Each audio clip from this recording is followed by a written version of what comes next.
Kenapa kita mesti menunaikan sholat? Ini pertanyaan pokok yang harus dijawab oleh setiap muslim dan harus diketahui oleh insan beriman. Kenapa seorang muslim mesti sholat?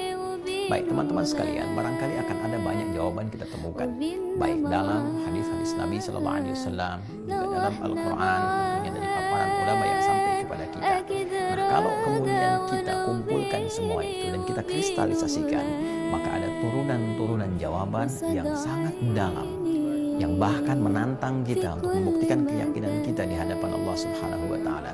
Setidaknya kristalisasi dari jawaban-jawaban Al-Quran, keterangan-keterangan Nabi dan pemaparan ulama dari dua sumber utama ini terkristalisasikan pada 3 bagian penting. Yang pertama, teman-teman sekalian, sholat itu adalah menjadi pembuktian pertama akan keimanan kita kepada Allah Subhanahu wa Ta'ala. Jadi kalau kita ditanya apa buktinya iman kita kepada Allah, ini poinnya. Apa buktinya iman kita kepada Allah? Nah, maka pembuktian itu terletak kepada sholatnya seorang hamba. Karena itulah Allah tegas pertama kali menempatkan kalimat sholat dalam Al-Quran itu setelah kata iman. Kita turunkan misalnya dalam Al-Quran surah kedua Al-Baqarah di ayat yang ketiga, ya, ketika Allah menyifati orang-orang takwa, alladzina yu'minuna bil ghaib. Orang takwa itu, orang yang baik itu, orang yang dekat dengan Allah itu adalah orang-orang yang yakin kepada Allah walaupun tidak nampak dalam pandangan dia saat di dunia, ya, karena keterbatasan, perbedaan dimensi dan lain sebagainya. Namun keyakinan yang kuat tanpa ragu ini lalu dia buktikan. Apa pembuktiannya? Wa yuqimunas shalah. Salat ditempatkan oleh Allah Subhanahu wa Ta'ala sebagai pembuktian pertama dari iman kita kepada Allah.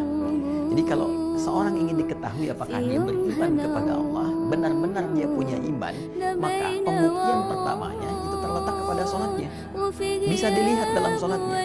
Karena itulah Nabi itu tegas menyampaikan. Kalau kita urutkan misalnya dalam hadis riwayat Muslim, ya, jadi ada beberapa kitab-kitab sahih bahkan langsung menegaskan dengan redaksi yang sangat tegas sekali, ya, hadis riwayat Muslim, ya, juga ada hadis riwayat At-Tirmidzi, nanti kita temukan juga dalam riwayat At-Tirmidzi, ya, ada lagi nanti dalam riwayatnya Imam An-Nasai, ini dalam diksi yang serupa, ya, redaksi yang serupa, esensi yang sama, ya, Imam An-Nasai juga menyantumkan hadis ini riwayatnya diambil dari sahabat Jabir bin Abdullah, Jabir ibnu Abdullah radhiyallahu ta'ala anhu. Jelas sekali, ya, bahkan sebagian menempatkan dalam kitabul iman. Anda bayangkan, ya, untuk membuktikan iman itu, ya, selevel Al-Imam At-Tirmidzi menempatkan dalam kitabul iman, ya, kemudian Al-Imam An-Nasai menempatkan dalam kitabus shalah. Jadi korelasi antara iman dengan sholat untuk membuktikan keimanan itu maka dilihat dalam sholatnya.